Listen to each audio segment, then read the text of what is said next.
धारपुर एक ऐसा गांव जहां ना धन की कमी थी ना सुख की। गांव के किनारे मिट्टी का एक पुराना घर था जहां राइस्टार अपने बेटे सूखा लकड़ा के साथ रहता था। लेकिन सूखा लकड़ा कोई आम बच्चा नहीं था, बल्कि उसका शरीर लकड़ी जैसा था। उसकी आंखों में रहस्य था और शरीर में अनजानी शक्तियां। राइस्टार उसे दुनिया की नजरों से छुपा कर रखता था। एक दिन जब बाहर बच्चे खेल रहे थे तो सूखा लकड़ा मासूमियत से बोला कि पापा पापा मुझे भी बच्चों के साथ खेलना है। लेकिन राइस्टार गुस्से में बोला बिल्कुल नहीं, बाहर निकला तो तू मारा जाएगा। क्योंकि राइस्टार जानता था कि इस गांव पर एक पुराना श्राप है। सालों पहले एक साधु गांव में भीख मांगने आया था, लेकिन गांव वालों ने उसका अपमान किया और कुछ ने तो उसे मार ही डाला। मरते वक्त साधु ने कहा, इस गांव का अंत एक दिन उस लकड़ी जैसे बच्चे के हाथों होगा जो मेरी मौत के साथ जन्म लेगा। उस दिन के बाद से गांव वाले किसी भी लकड़ी जैसी चीज को देखकर जला देते थे, चाहे वह पेड़ हो, खिलौना हो या कुछ और। लेकिन उन्हें क्या पता था, मौत तो उनके ही बीच पल रही है। एक दिन राइस्टार खेत पर गया हुआ था। सूखा लकड़ा बच्चों को खेलते देख खुद को रोक नहीं पाया। फिर वो जैसे ही घर से बाहर निकला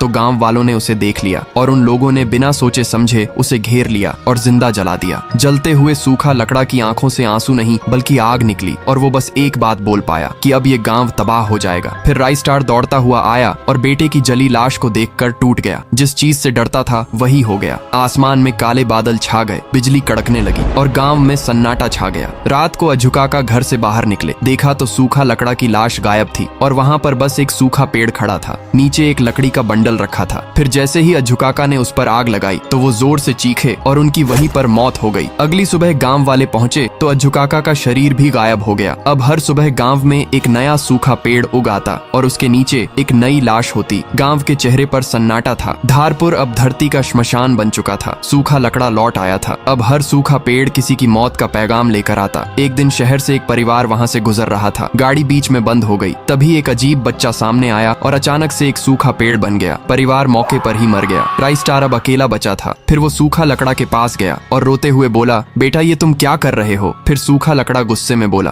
कि इन्हीं ने मुझे जलाया, अब सब जलेंगे। उसके बाद राइस्टार के ऊपर भी उसने वार कर दिया। फिर जब राइस्टार को होश आया तो उसने देखा कि सारा गांव फिर से जिंदा था। न कोई सूखा पेड़ न कोई लाश। फिर अझुकाका और ज्ञान भाई मुस्कुराते हुए बोले कि क्या हुआ भाई? राइस्टार हैरान था, जो मर चुके थे वे जिंदा कैसे हो गए? रात में बादल गरजता है और राइस्टार घर से बाहर निकलता है। फिर उसने आसमान की तरफ देखा तो उसके पैरों तले जमीन खिसक गई, क्योंकि सैकड़ों सूखे पेड़ आसमान से गांव की तरफ बढ़ रहे थे। उसके बाद गांव में अफरा तफरी मच गई। डर से कांपते हुए लोग अपने अपने घरों में छिप गए। राइस्टार भी थर थर कांपते हुए घर में चला गया। अगली सुबह गांव की गलियों में एक भयानक मंजर था। हर कोने में सूखे पेड़ खड़े थे और उनके नीचे पड़ी थी लाशें। हर पेड़ के पास एक लाश और एक लकड़ी का बंडल, लेकिन दो पेड़ों के नीचे कई लाशें और लकड़ियों के ढेर थे। गांव वालों को समझ आ गया कि ये दोनों पेड़ कुछ अलग हैं। ये कोई और नहीं बल्कि सूखा लकड़ा के चाचा चाची थे। सालों पहले गांव वालों ने उनके भतीजे सूखा लकड़ा को जला डाला था। अब वे सूखा लकड़ा का बदला लेने वापस आए थे। देखते ही देखते गांव एक भयानक जंगल बन गया। सूखे पेड़ हर तरफ फैल गए और हर रात लोगों को मारने लगे। सूखा लकड़ा की माँ डोली रात के अंधेरे में किसी भी घर के बाहर नाचती और जो भी बाहर आता तो उसे पकड़कर मार डालती। कोई भी इन पेड़ों की नजरों से बच नहीं पाता और डर गांव की हवाओं में पूरी तरह घुल चुका था। लोगों की आंखों में अब सिर्फ सूखे हुए पेड़ और मासूम लोगों की लाशें दिखाई देती। एक दिन गांव का सबसे बहादुर आदमी वाइट उठा और वो सीधे ही सूखे पेड़ों के पास पहुंचा। फिर डोली को ललकारते हुए बोला कि तुमने मासूमों का खून बहाया है और अब तुम्हारा अंत होगा। बिजली चमकी, बादल गरजे और डोली प्रकट हुई। भयंकर युद्ध शुरू हुआ। वाइट ने जी जान लगाई, लेकिन डोली की शक्तियों के सामने वो टिक ना सका। वो जमीन पर गिर गया और डोली ने उसे मार डाला। फिर डोली चिल्लाते हुए बोलती है कि अब पूरा गांव खत्म होगा। अब गांव वालों की आखिरी उम्मीद भी खत्म हो चुकी थी, लेकिन राइस्टार ने हार नहीं मानी। उसने अपने घर के बाहर लगे सीसीटीवी कैमरे चेक किए और उसमें जो देखा तो उसकी रूह कांप गई। दो सफेद पेड़ इंसानी शक्ल में उसके घर की ओर बढ़ रहे थे। अचानक कमरे की लाइट्स ऑन ऑफ होने लगती हैं और वो दोनों पेड़ अपने असली रूप में आ जाते हैं। राइस्टार घर से बाहर निकलता है। फिर उन्होंने राइस्टार को घेर लिया और बोले, अब तू भी मरेगा। फिर इस गांव में सिर्फ हमारा राज होगा। राइस्टार बोला कि एक इंसान की गलती की सजा पूरे गांव को देना सही नहीं है, लेकिन उन्होंने राइस्टार की एक नहीं सुनी और उसे मारकर बेहोश कर दिया। उसके बाद अंधेरे में डूबे हुए राइस्टार के कानों में एक जानी पहचानी आवाज गूंजी, पापा इन्हें मार दो, मैं फिर से जिंदा हो जाऊंगा। ये आवाज किसी और की नहीं बल्कि उसके बेटे सूखा लकड़ा की थी। अचानक एक तेज बिजली गिरी और राइस्टार दोबारा जिंदा हो गया। अब उसमें एक नई शक्ति थी, बेटे का प्यार और न्याय की आग। उसने एक ही झटके में दोनों दरिंदों को खत्म कर दिया। उनके मरते ही गांव का श्राप टूट गया। सूखे पेड़ मिट गए और मरे हुए लोग फिर से जिंदा हो गए। अब धारपुर एक बार फिर से जिंदा गांव बन चुका था। राइस्टार अपने बेटे सूखा लकड़ा के साथ साथ अपने उसी पुरानी झोपड़ी में रहने लगा। सूखा लकड़ा अब आजाद था और उसके मासूम चेहरे पर एक सुकून भरी मुस्कान थी। लेकिन कहानी यहीं खत्म नहीं होती। कुछ साल बीत जाते हैं और ये गांव अपने नाम की तरह बदहाल हो चुका था। यहाँ के लोग दिन भर मेहनत करते लेकिन रात को भूखे सोते। गांव में खाने को अनाज नहीं था और एक वक्त की रोटी जुटाने के लिए उन्हें शहर जाना पड़ता था। इसी गांव में राई स्टार अपनी छोटी बहन निक्की के साथ रहता था, जिनके माता पिता बचपन में ही गुजर चुके थे। राई स्टार एक होशियार लड़का था और निक्की प्यारी, दयालु और मेहनती बच्ची थी। वे दोनों भाई बहन भूख और अभाव के बीच सपने देखा करते थे, एक ऐसे गांव का जहां कोई भी भूखा ना सोए। धारपुर में एक कोठेदार था जिसका नाम था सूखा लकड़ा, जो कि राई स्टार का ही बेटा था। लेकिन अब वो लालच की वजह से उससे अलग हो चुका था और उसके पास अनाज की बोरियों का ढेर था। लेकिन वो बेहद लालची और निर्दयी था। वो एक बोरी गेहूं को लाखों रुपए में बेचता था। गांव वाले मजबूरी में उससे ही गेहूं लेते थे क्योंकि कोई और रास्ता नहीं था। सूखा लकड़ा अब बहुत अमीर और अहंकारी हो चुका था। वो गरीबों को दुत्कार कर भगा देता और उनकी बेबसी पर हंसता। एक दिन राई स्टार को भूख लगी। उसने निक्की से कहा कि बहन कुछ खाना बना दो। निक्की रसोई में गई लेकिन देखा कि गेहूं का एक दाना भी नहीं बचा था। बिना देर किए वो खाली हाथ सूखा लकड़ा के पास पहुंची और बोली कि सेठ जी, मेरे भाई को बहुत भूख लगी है, एक बोरी गेहूं दे दीजिए, पैसे बाद में दे देंगे। लेकिन सूखा लकड़ा ने उसे लात मारकर भगा दिया। निक्की रोते हुए घर आई और सारी बात राई स्टार को बताई। उस रात दोनों भाई बहन ने कसम खाई कि अब हम गांव के लिए ऐसा राशन घर बनाएंगे जहां हर कोई मुफ्त में अनाज पाएगा। उसके बाद उन्होंने मेहनत की, छोटे छोटे काम किए और शहर में जाकर मजदूरी की। फिर उन्होंने जो भी पैसे कमाए उससे गेहूं खरीदा और गरीबों को मुफ्त में बांटना शुरू किया। धीरे धीरे उनका छोटा सा काम एक बड़े राशन केंद्र में बदल गया। उसके बाद गांव भर के लोग अब वहीं से अनाज लेने लगे। सालों की मेहनत के बाद राई स्टार और निक्की ने एक राशन फैक्ट्री बना ली जिसमें हजारों टन गेहूं और चावल जमा रहता था। गांव में अब कोई भी भूखा नहीं सोता था, सबके घर में अनाज होता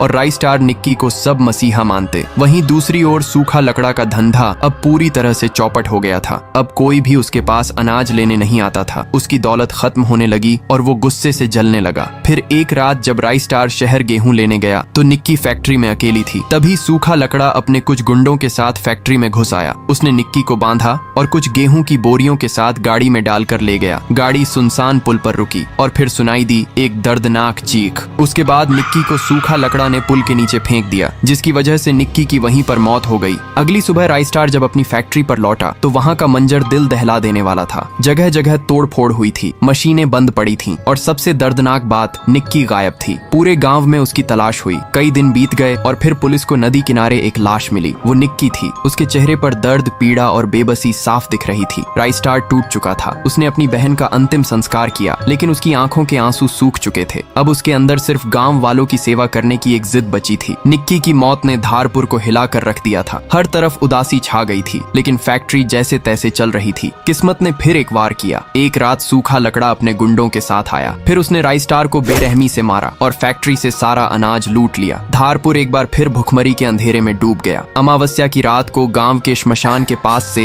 एक चीखती हुई आवाज आई, एक डरावनी गूंजती हुई आवाज जो हवा में कांपती हुई फैल रही थी। गांव वाले समझ नहीं पाए कि आखिर ये क्या था, लेकिन अगली सुबह उन्होंने देखा कि गांव के बीचों बीच ढेर सारी गेहूं की बोरियां पड़ी थीं और उनके बीच खड़ी थी निक्की। लेकिन अब वो पहले जैसी नहीं थी, बल्कि उसका चेहरा सफेद, आंखें लाल और बाल बिखरे हुए थे। वो अब भूखी निक्की की आत्मा बन चुकी थी। उसके चेहरे पर करुणा नहीं बल्कि क्रोध था। फिर उसने कहा कि गेहूं ले लो फ्री में। अब हर रात गांव में जो आता उसे गेहूं मिलता, लेकिन जो कोई लालच या घमंड करता तो उसे निक्की नहीं छोड़ती। उसकी आत्मा उसे उठा ले जाती और अगली सुबह उसकी लाश किसी खेत में पड़ी मिलती। गांव में डर फैलने लगा, लेकिन वो भूखे लोगों के लिए एक देवी बन गई थी। फिर गांव वालों ने एक तांत्रिक बुलाया। तांत्रिक ने अपनी तंत्र विद्या से सारा अतीत देख लिया। उसने कहा, निक्की की आत्मा को इंसाफ चाहिए और जब तक उसे न्याय नहीं मिलेगा वो भटकती रहेगी। उसका गुस्सा और भूख गांव को तबाह कर देगा। निक्की की आत्मा को सिर्फ एक चीज चाहिए थी, सूखा लकड़ा का अंत। फिर एक रात सूखा लकड़ा अपने कमरे में सो रहा था, लेकिन अचानक कमरे की दीवारें हिलने लगीं, दरवाजे अपने आप बंद हो गए और चारों ओर गेहूं की बोरियां भर गईं। वो घबरा गया। तभी एक आवाज गूंजी, गेहूं ले लो फ्री में। डर के मारे सूखा लकड़ा चिल्लाया, कौन है? निक्की की आत्मा प्रकट हुई और उसके शरीर से आग निकल रही थी। लेकिन आगे देखने से पहले अगर आप लोग भी मेरी तरह फ्री फायर को दिल से पसंद करते हो तो वीडियो को एक लाइक करके चैनल को भी सब्सक्राइब कर लो और कमेंट में आई लव फ्री फायर जरूर से लिख देना। देखते हैं कितने लोग फ्री फायर को सच में पसंद करते हैं। उसके बाद निक्की बोलती है कि तूने मुझे मारा, मेरे भाई को छीना और मेरे गांव को भूखा किया। अब तू भूख का स्वाद चखेगा। निक्की ने उसे मौत के घाट उतार दिया। सूखा लकड़ा की चीख गांव भर में गूंजी और फिर सब शांत हो गया। उसके मरते ही निक्की की आत्मा हवा में उड़ गई। अब धारपुर में दोबारा रौनक लौट आई थी। फैक्ट्री फिर से खुल जाती है, लोग आते हैं, भरपेट खाना खाते हैं। और अगर आपको ये वीडियो थोड़ा सा भी अच्छा लगा हो तो कमेंट में लिखो निक्की अभी जिंदा है। साथ ही अपने फ्री फायर वाले दोस्तों को जरूर से शेयर कर देना। उस दिन से फैक्ट्री में जो भी चोरी करने आता है तो सुनाई देती डरावनी आवाज, गेहूं ले लो फ्री में